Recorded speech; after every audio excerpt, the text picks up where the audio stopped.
Hello, I'm Bella Talbot, Brand Executive at DKI Witness. And I'm Alex Pathé, Editor at DKI Witness. And welcome to Where to Go, where every fortnight we find out more about the world's favourite travel destinations with the people who know those places best. And this week, we're off to Canada. Oh, it's going to be such an exciting episode, Bella. More specifically, we're off to Quebec, Canada's largest province. So I think we're going to have a huge amount to talk about today, and I'm really looking forward to it. Alex, don't you have a connection to the region? I do indeed, yeah. My dad's side of the family are all from Canada. They're from Ontario. So I spent a lot of my youth in Toronto. I did hop across the border once to Montreal, but I've never been to Quebec City, which I think we're going to be talking about a lot today. So yeah, there's a lot to learn. It's really exciting. Yeah, I've never been, so I'm super excited. Who have we got joining us today? So today we've got Pamela MacNaughton. Hailing from Ontario, travel and food writer Pamela MacNaughton has shared stories from destinations around the world, including Mexico, Southeast Asia, and all across Europe. Today, Pamela lives in Quebec City, where she runs her website, Urban Guide Quebec. Welcome, Pamela. Hi, Pamela. Hi, thank you so much for having me. Thanks for coming on. So, as usual, we'll start by learning a little bit more about our guest Pamela, followed by her all-important recommendations of where to go and insider knowledge of Quebec. Then we'll hear about how to plan the best possible visit. Listener, just a small disclaimer, we had some small technical issues today, so you may notice a difference in the quality of my audio. We'll be back to normal next episode.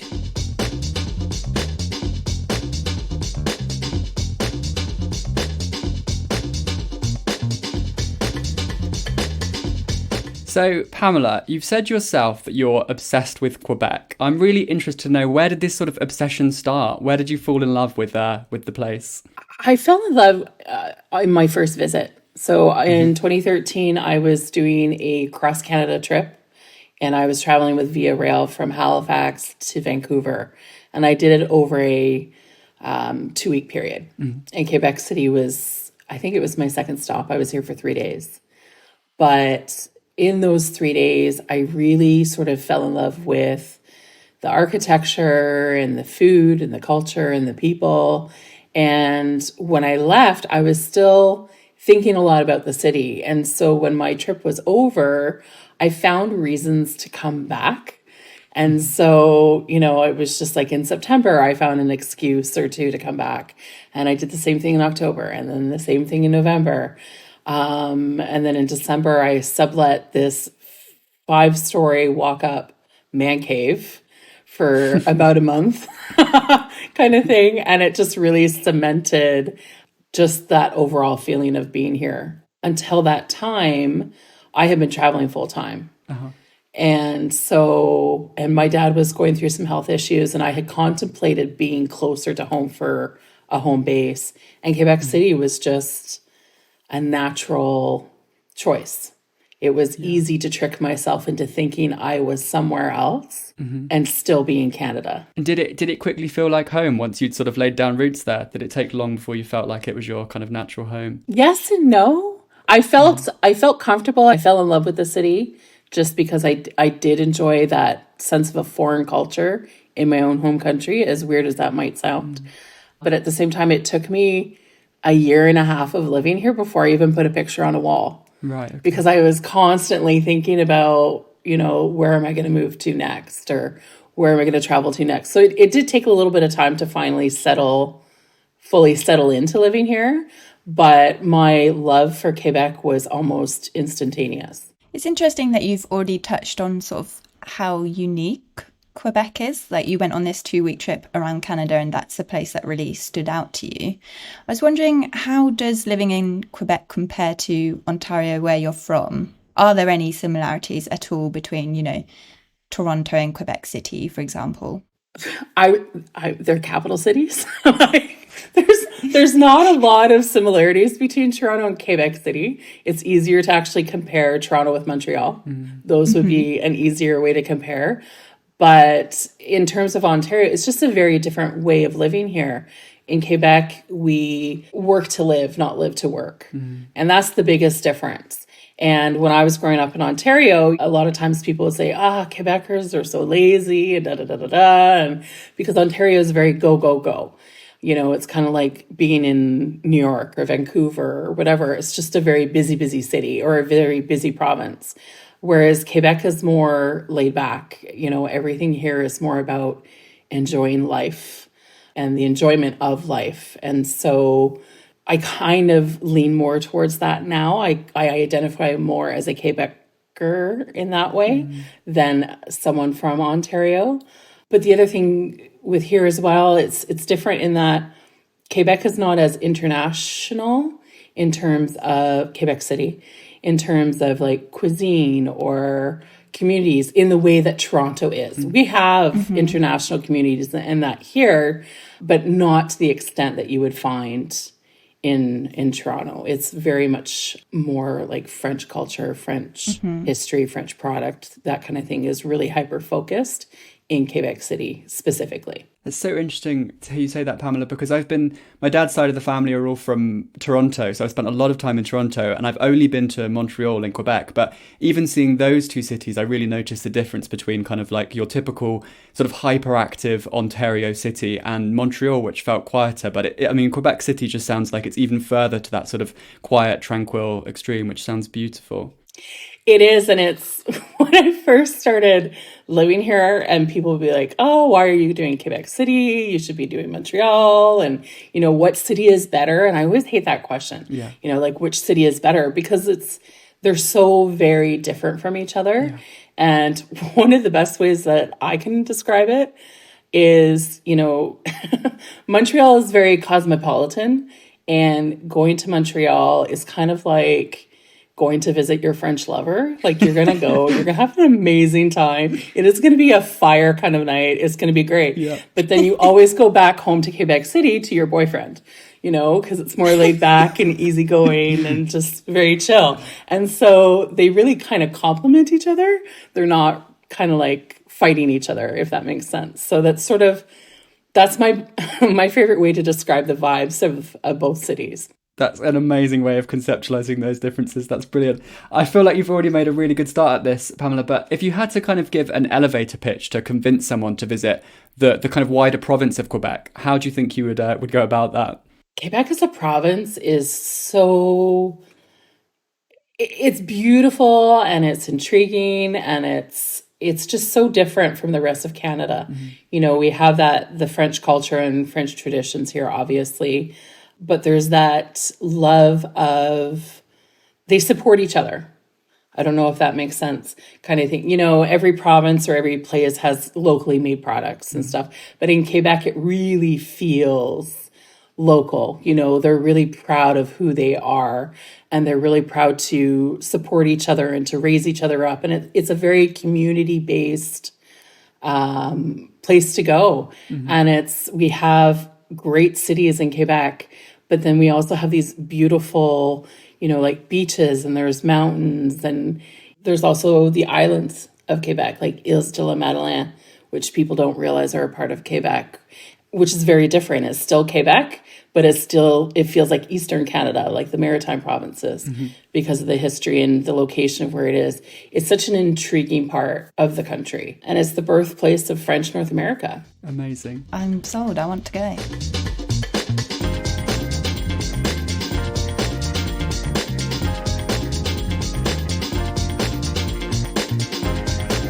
Okay, so to really kick things off, we're going to ask you to give us a quick fire tour of Quebec City. We're going to name a few categories and you have to suggest just one thing to do in each of the categories. Are you ready, Pamela? Yeah, I'm ready. Let's do it. Great, thank you. So first of all, what is your favourite view? My roof. Not everyone can get up there, but I have this, I live just on the edge of Old Quebec.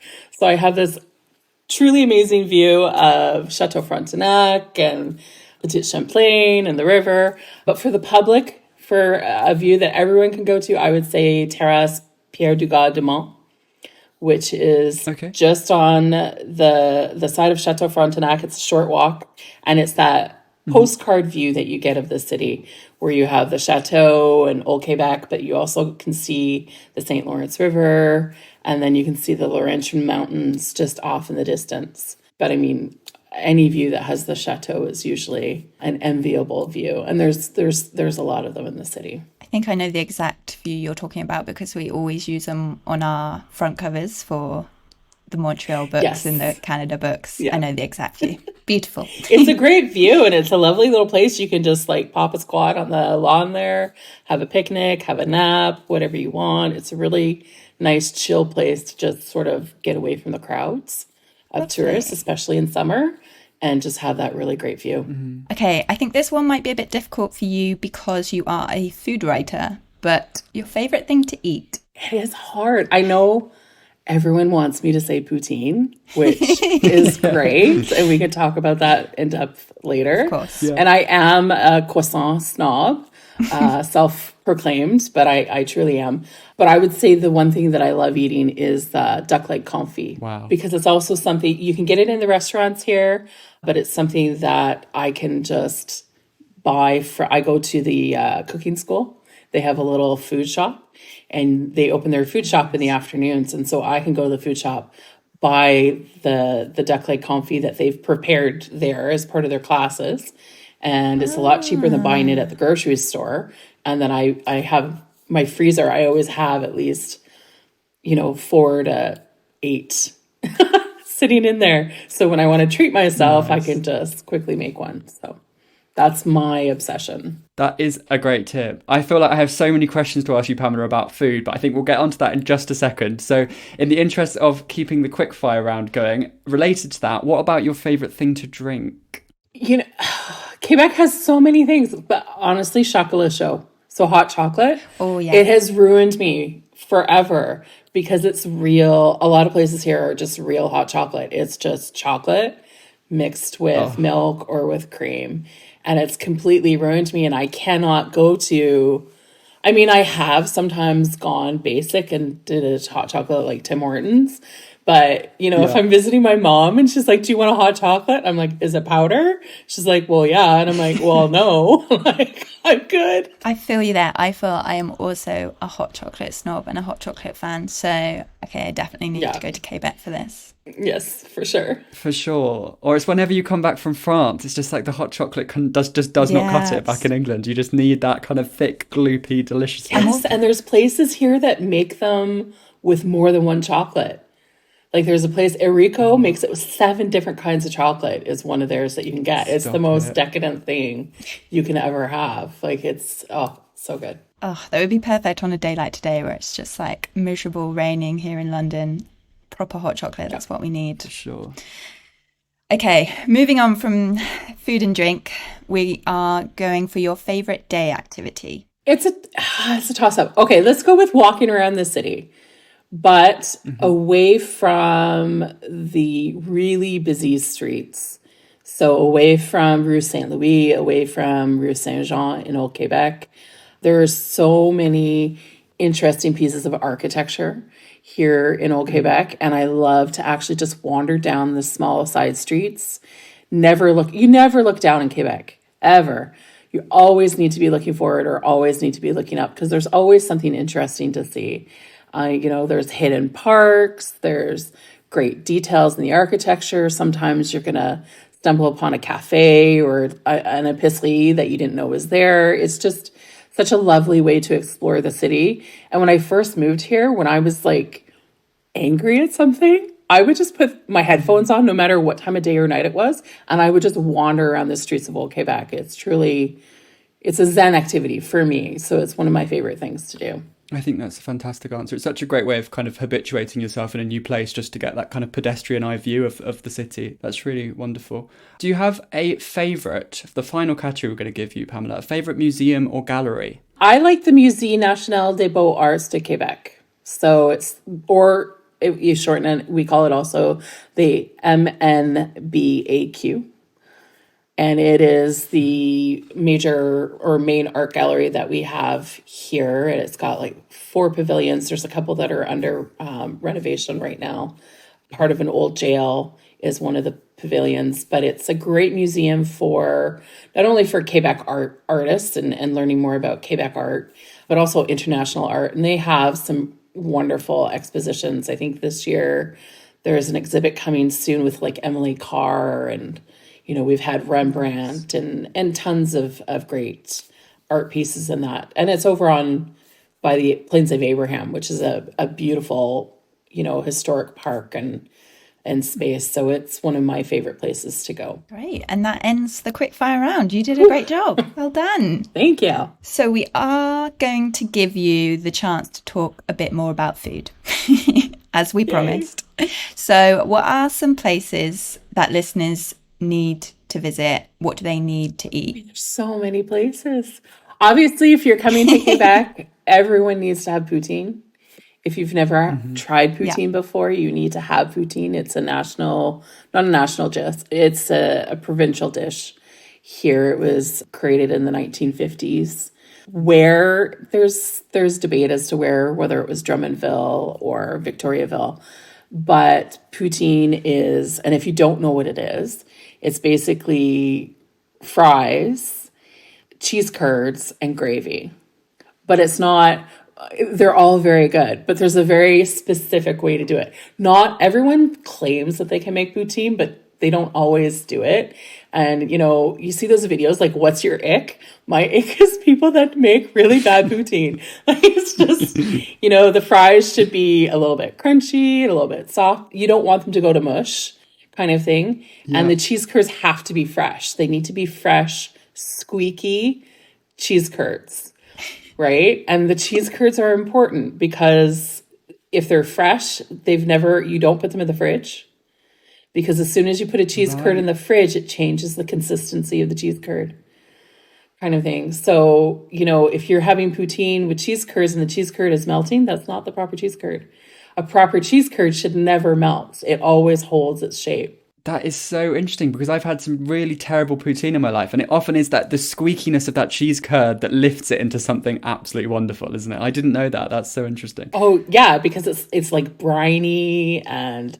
yeah, it's the perfect way to do it. And then the gravy is usually, or what they call it here, a brown sauce. Oh, really? Usually it's like a mixture of like a beef and a turkey gravy together. Some do it piping hot.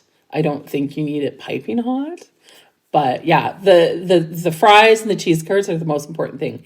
So when you're here, Chez Gaston in the neighborhood of Saint-Roch is a great place for traditional poutine. But fancy, like gourmet poutine, it would be here in Old Quebec is a place called Chic Shack. Okay. So, yeah, everyone needs to at least try poutine. If you really want to have a heart attack, but like make it worth having the heart attack, there's a place called Buffet de l'Antiquaire, which is in Old Port. And it's a great diner. It's been around for 40 plus years. It's perfect for Quebec diner culture. But they have a breakfast poutine, which is fries, cheese curds, onion, green pepper, sausage, bacon, ham, an egg, wow, and hollandaise sauce. Oh my. It's the most extreme thing, but if you've been out partying the night before, it is the perfect way to start your day. That sounds amazing. So, yeah, so that's great. But away from the poutine. Pamela, before you move on, can I ask you one quick question out of interest about poutine?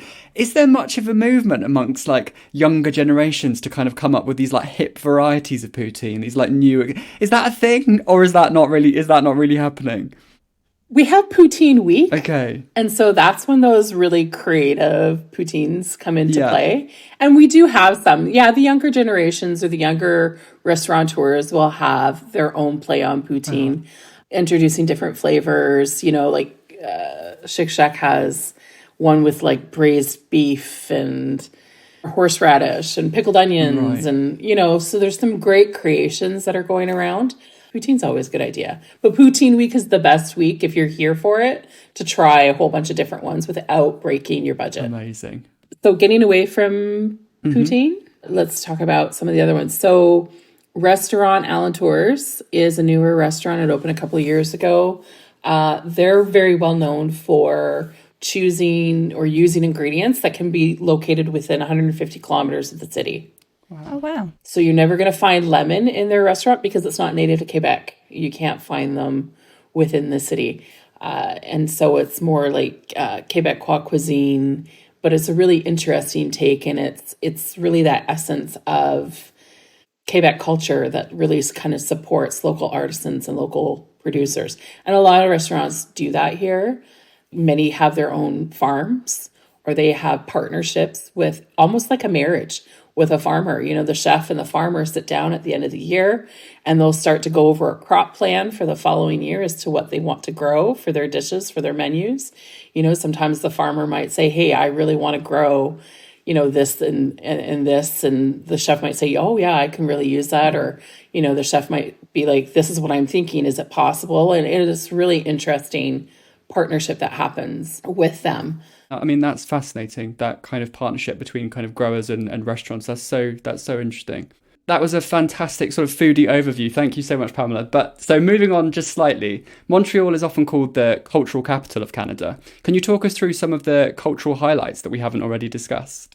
Montreal. I love Montreal. It's so artistic in its food, in its music. Montreal is great for murals. If you love walking and looking at street murals, you can go to Le Plateau, Mont Royal, and there's tons of great mural art. And they actually have tours that are based specifically around discovering the mural art of Montreal. You know, it's home to Leonard Cohen kind of thing. And there's actually a massive, huge mural of him in the Golden Square. But Montreal is, a lot of people think that you should avoid old Montreal. And I used to be one of those travel writers. I was like, oh, don't go. It's so busy. Yeah. Like, go these other places instead. But in recent years, I've realized it's doing a disservice to the city. You know, old Montreal is beautiful. Of course, you have your old buildings and your cobblestone streets. And yes, it is very, very busy, but it's the heart of where the city started. You know, this is where everything began in 1642 in Montreal. And it's got a history that I think is really important to understanding the culture and the way that Montreal grew. And so I would say go and do a walking tour so that you're going to learn about that history, because, you know, there is a history of slavery in Montreal kind of thing. And that's part of the reason why Montreal grew, because they were granted slaves that were both Black slaves as well as Pani, which were Indigenous slaves. But a lot of the culture grew from that part, and then it kind of grows out from there. I think neighborhoods like Mile End is a great, you know, you have a lot of the Jewish communities and stuff are in Mile End, and they're in Westmount as well, and they've grown as well. But it's, you know, there's the Museum of Jewish History in Montreal, which is another great, wonderful place to go and to learn about that culture. And compared to Quebec City, Montreal is just very culturally rich. There's a lot of great cultures in Montreal that have called it home and have just made it this really fascinating and intriguing city to visit. So yes, you're going to go and you're going to get French culture and French history, and those things are really important because we are in Quebec and, you know, it's a French province. But I think part of what makes Montreal so wonderful is the other cultures that have also called it home and have just kind of shaped it into the city that we love today. That's great insight onto Montreal. Thank you, Pamela. Beyond the cities, we slightly touched on this already, but it sounds like you can get some incredible landscapes in the province. If people wanted to go out on a more sort of outdoorsy adventure, what kind of things can they get up to? So many things. Quebecers love the outdoors. It's just a huge part of the culture. You know, there's hundreds of kilometers worth of cycling trails and paths here in the province. It's a huge cycling province. And in winter, it's huge for snowmobiling. You can actually visit Quebec and rent a snowmobile and all the equipment you need and go on snowmobile adventures throughout the province kind of thing. And in summer, those tracks are used for quads and ATVing. It's great for fat biking and cross-country skiing and, you know, basically any kind of outdoor sport that you can think of, you can pretty much do in Quebec. You can do ice climbing, you can do rock climbing, you know, kayaking, and is popular, ice canoeing.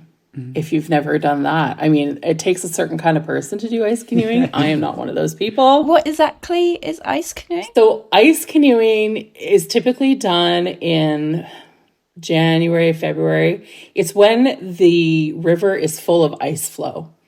And so because the St. Lawrence River is used as a shipping lane, basically. So ships will come right down to St. Lawrence, all the way to Montreal, sometimes all the way further down to Kingston. And so it's never frozen solid. And so there's huge chunks of ice flow that come down the river. And sometimes they can come down quite fast. And so with ice canoeing, you're going to canoe from one side of the St. Lawrence River to the other.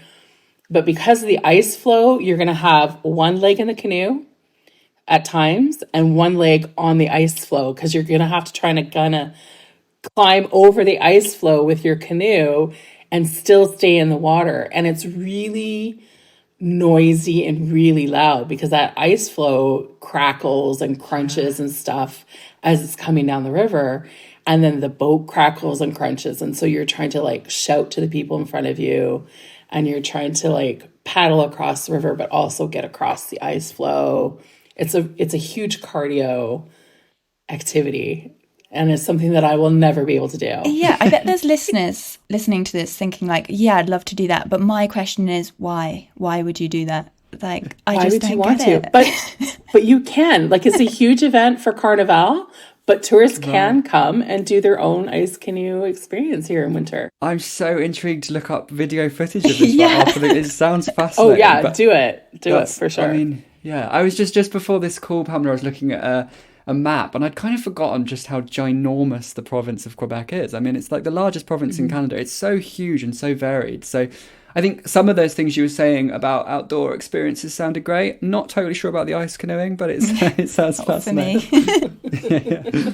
The final question we have for this section, are there any hidden gems or experiences that we haven't really spoken about yet? I think it just depends on what you like to do. You know, as I mentioned before, we had some great parks and stuff here that people don't really take advantage of. You know, Battery Royale, which is down here in Lower Town, or you have the little parks that are hidden off to the side. They're just beautiful places to just relax and enjoy. Plastic Canotier, which is by where many of the cruise ships will park, you know, is a great place to relax.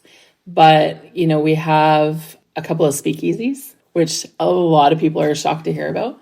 But we have a couple of speakeasies, and both are great. One, Chez Jacques, was named one of the 50 best bars in Canada. Wow. And Justine is a little bit bigger, and they're well known for their live music and their cocktails, and both have great food. So those are a couple of things that people just don't realize we have.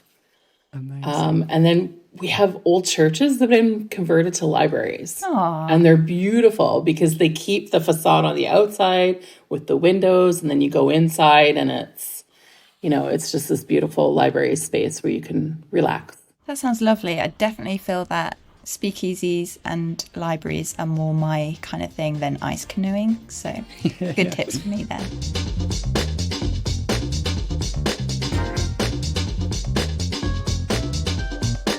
Montreal and Quebec City abound in cultural riches, from art-packed museums and historic cathedrals to year-round festivals and idyllic green spaces. Plan your perfect trip with Top 10 Montreal and Quebec City.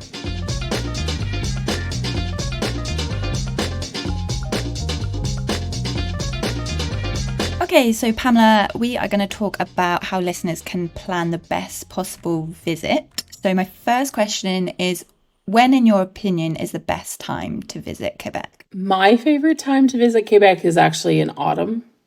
It's the fall foliage here is stunning because we have all of those rich colors, you know, those ruby reds and the burnt orange and the golden yellows, and it's truly beautiful. When we have a really good autumn, it is stunning. I'm surprised that there's not more car accidents because it's truly crazy and great. Summer is a great time to visit as well, but it's just really busy. You know, we have cruise ships all throughout the summer and into autumn. Sometimes there's 3,000 to 10,000 people or more just from cruise ships. And then plus you have people just here on vacation and your bus tours. So there's days in summer where Old Quebec can be very, very full. But then if you're going to come in summer, it's a great reason to explore some of the more local neighborhoods where you're going to get more of a sense of what local life is here. And then another good time is the holiday season. So from like mid-December to, I would say, mid-February. So you got that Christmas magic, holiday card type of views.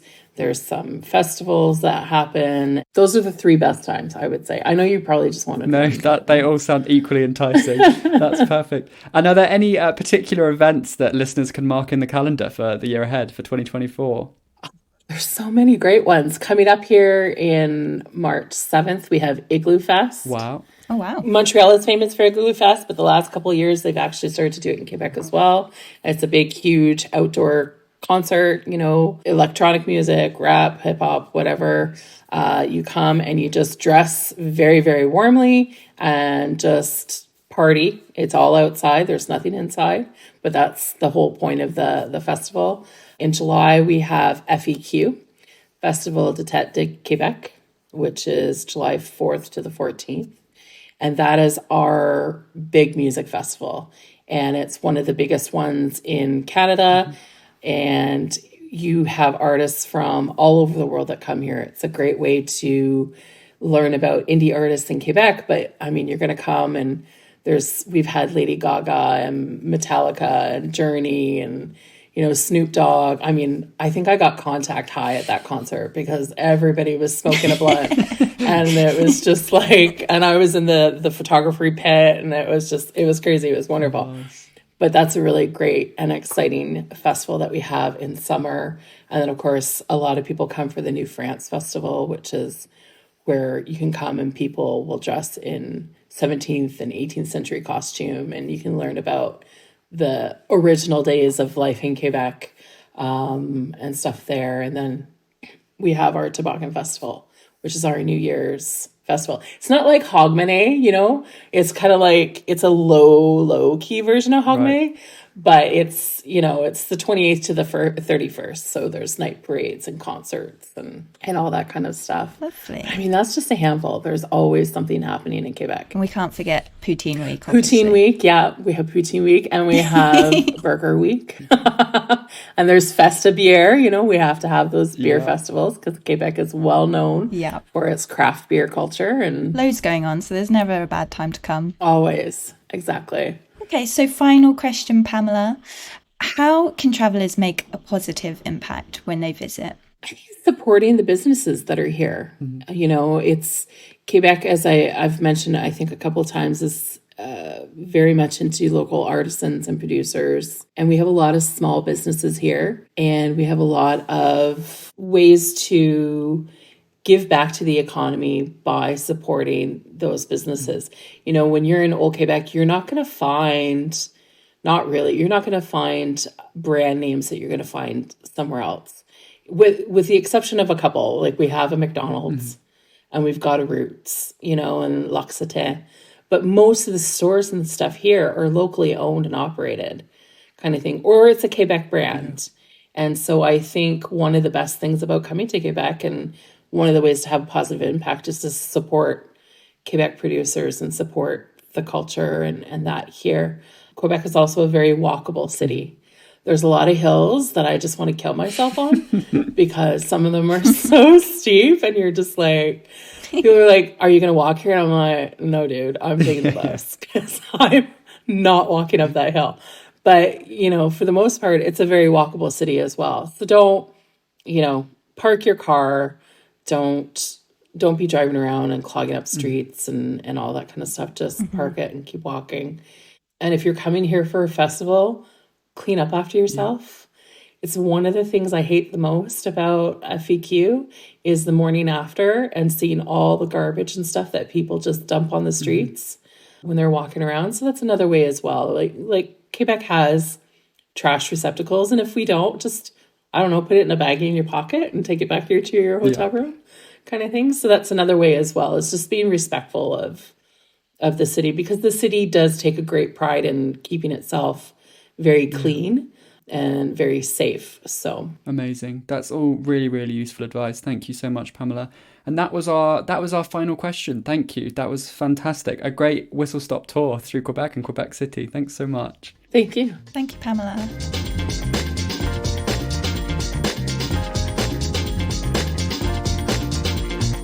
Thank you so much to Pamela. What a great episode. I'll be dreaming about that hot chocolate. Listeners, if you want more of Pamela's recommendations, you can follow her work at urbanguidequebec.com and pamelaontheroad.com. Yes, thanks so much to Pamela. She was a really wonderful guest. I'm definitely going to be adding poutine festivals to my ever-expanding travel bucket list. That sounded amazing. And listener, we should just say at the close of the podcast, we only realised as we were speaking to Pamela that we were mispronouncing Quebec throughout. We didn't realise it was Quebec, so we are very sorry to any French speakers we may have offended, but we now know the correct pronunciation. We've learnt our lesson. Pamela has also sent us a list of restaurants in Quebec that she recommends. You'll find them in the description for this episode. Thank you so much, everyone, for listening. Next episode, we are going to be going to Stockholm, which is going to be really fantastic. Rachel, my colleague, will be co-hosting with Bella for that episode. So we'll see you very soon. This podcast was produced by Julia Baker and me, Bella Talbot. For more information about DK Eyewitness, visit dk.com/travel and follow us on social media at DK Eyewitness. Please rate, review and follow the show. Your support means so much to us.